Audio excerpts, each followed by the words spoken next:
Assalamualaikum. Hai anak-anak, berjumpa kembali. Kita akan belajar tema 3 yaitu makanan sehat.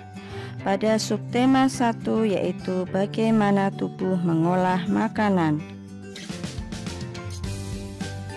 Dalam surat Al-Baqarah ayat 168 menyebutkan, "Hai sekalian manusia, makanlah yang halal lagi baik dari apa yang terdapat di bumi, dan janganlah kamu mengikuti langkah-langkah setan, karena sesungguhnya setan itu adalah musuh yang nyata bagimu."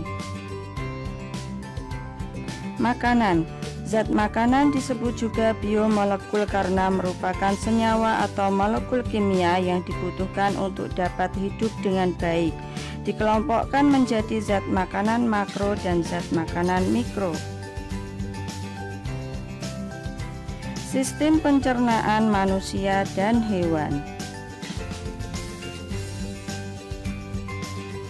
Perhatikan gambar sistem pencernaan manusia berikut.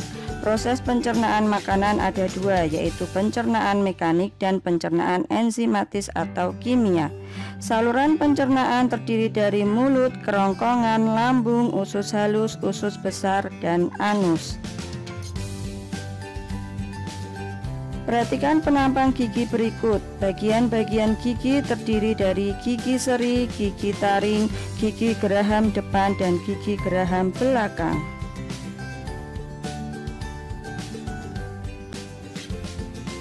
Perhatikan penampang lidah berikut. Terdapat sensor perasa yaitu perasa pahit, asam, asin, dan manis. Perhatikan letak-letak sensornya ya. Kelenjar ludah terdiri dari kelenjar parotis, kelenjar submandibularis, dan kelenjar sublingualis. Perhatikan gambar kerongkongan dan lambung berikut. Pada kerongkongan terjadi gerak peristaltik yaitu gerak meremas-remas makanan dan mendorongnya sampai ke lambung. Kelenjar pencernaan atau enzim pencernaan dihasilkan pada pankreas, hati, dan duodenum atau usus 12 jari. Usus halus dan usus besar. Pada usus halus terjadi proses penyerapan sari-sari makanan, dan pada usus besar terjadi proses penyerapan air.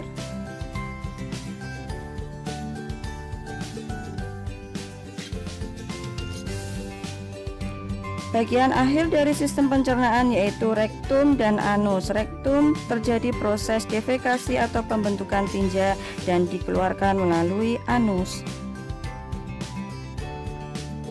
Sistem pencernaan pada hewan yaitu hewan ruminansia. Apa itu hewan ruminansia? Yaitu adalah anggota kelas mamalia, yaitu satu kelompok dengan manusia, tetapi sistem pencernaannya berbeda dengan sistem pencernaan manusia. Contohnya adalah sapi dan kambing.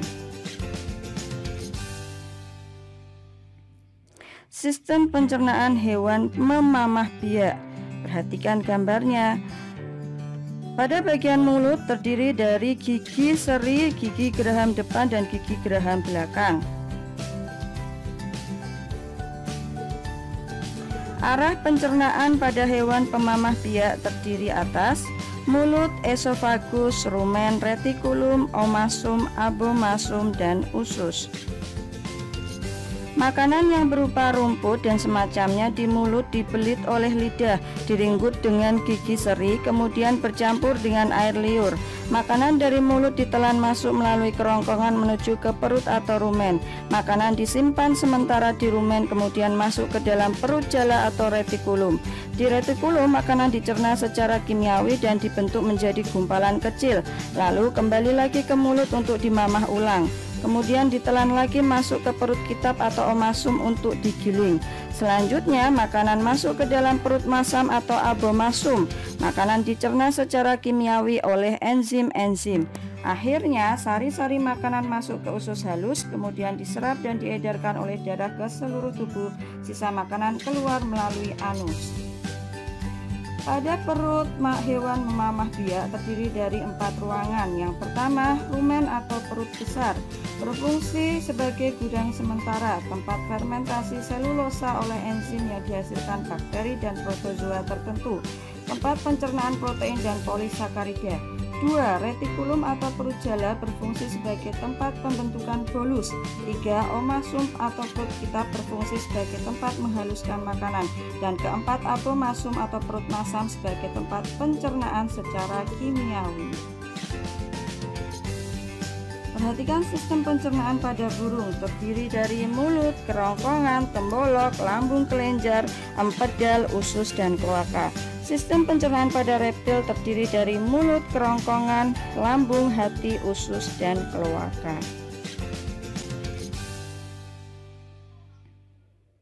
Sistem pencernaan pada amfibi terdiri dari mulut, kerongkongan, lambung, hati, kantong empedu, pankreas, usus, dan kloaka. Sedangkan sistem pencernaan pada ikan terdiri dari mulut, kerongkongan, lambung, hati, pankreas, kantong empedu, lambung, usus, gelembung renang, lubang urogenital, dan anus.